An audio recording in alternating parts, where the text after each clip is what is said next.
Alrighty, lesson 4, fourth and final. This one, last time we were just walking around the school looking for what sort of metal there is around the school and how it's protected. This one, this one's up on still shot because we don't have this one around school. We're looking at extreme environments. Like all those reality shows with extreme environments, we have our own Talmudic College Rust extreme environment. Here we go.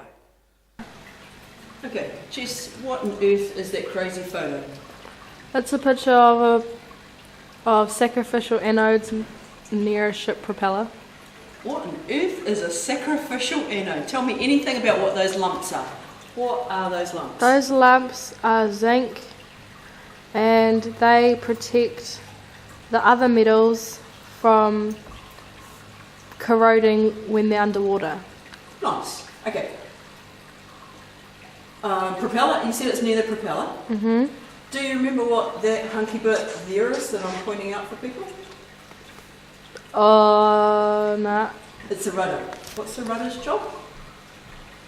I don't know. Steering. I don't know much about it. No, that's right. So it's for steering and it's That near the steers. propeller. That thing steers. It looks like a door. I know it looks like a door. That's why I had to point it out. So you twist this. So for all of the people that are listening to this that, like Jess and I, don't really know their boat stuff, you see this has got hinges just like a door. You twist it, and the fact that the water has to push around it actually is enough to turn the whole boat, which sounds really crazy.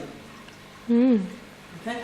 Sometimes there's a little rudder on the edge of a big rudder. This actually might go to another bit that turns itself as well. I can't tell because the photo you can't tell. Okay, what's so important about a rudder and a propeller that the lumps of metal are by those two things? Those two things are like the most important, aren't they? Yeah, cool. So why would you bother protecting them instead of, say, the front of the ship? Because if those things get messed up, then the whole ship is just going to sink. Yeah, it isn't going to work. So you can get a bit of ugliness at the front with a bit of rust. Yeah, but it won't do anything to like the ship. Oh, I mean, like it won't affect how it. The safety. Yeah. And how well it does its job of steer and of propel along. Nice. Now, did you say what the lumps of metal were? Yeah, zinc. Okay. So what is probably this brown stuff? Is this brown stuff going to be a colour of a metal? No. So what's it most likely? Paint. Paint. On top of what metal? Yeah. Most common metal for steel stuff. Steel. Yep. So. Is that what the propeller's made of too? Doesn't look like it, eh? Hard to tell what it would be. I don't. It looks like aluminium is soft, so even though it looks like bare metal, it's probably not aluminium because it's probably. Is it probably an alloy? Yep. Yep. Doesn't look like stainless though, eh? Because it's got that dirty bit inside. Yeah, it's got that ugly, dirty bit. It might be some seaweed it went through and it's leftovers or something. Yeah. Who knows? Yep. So, why, if you've got paint, do you need zinc as well? Because paint isn't like 100% foolproof plan for rusting. Nice. So, what goes wrong with paint? Well, if anything chips it or cracks it or it peels, yep, then it's just gonna rust. Cool. Because what gets in the cracks? Water and oxygen. Cool. But this is under the sea, so definitely water gets in. Oxygen?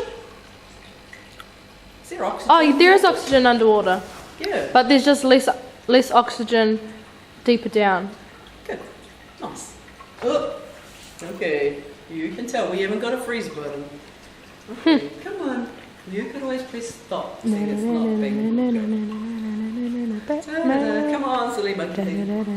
Press stop a little while ago. Batman! You're not going to scare me. I'm not going to worry about a video. You bring it. Go. Okay. So, that's working for a ship. Could that work if you have a really big warehouse? So, a ship is a really big thing.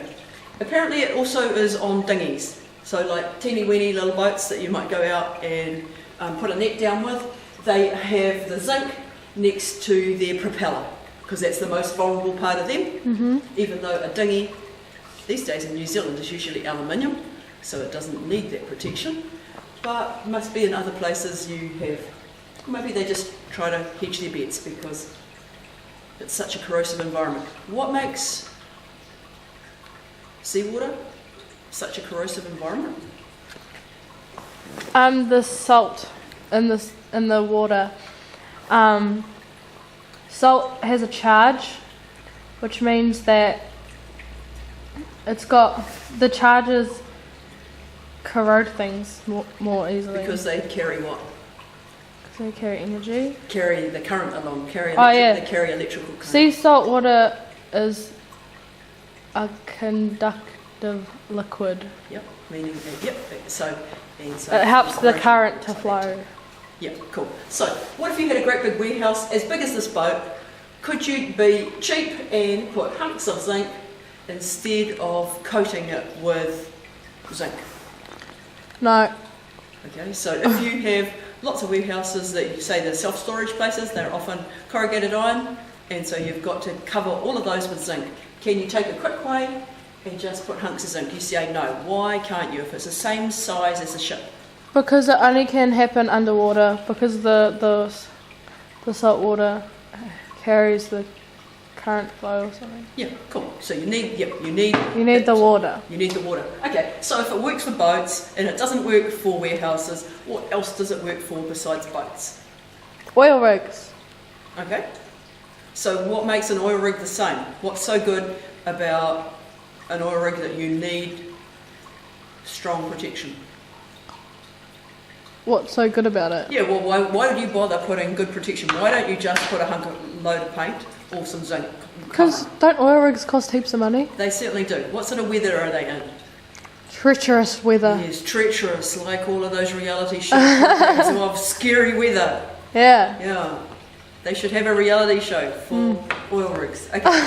Now, oil pipelines. So, we don't have a lot of those oil pipelines. We have some in New Plymouth. Yep, we do. Good.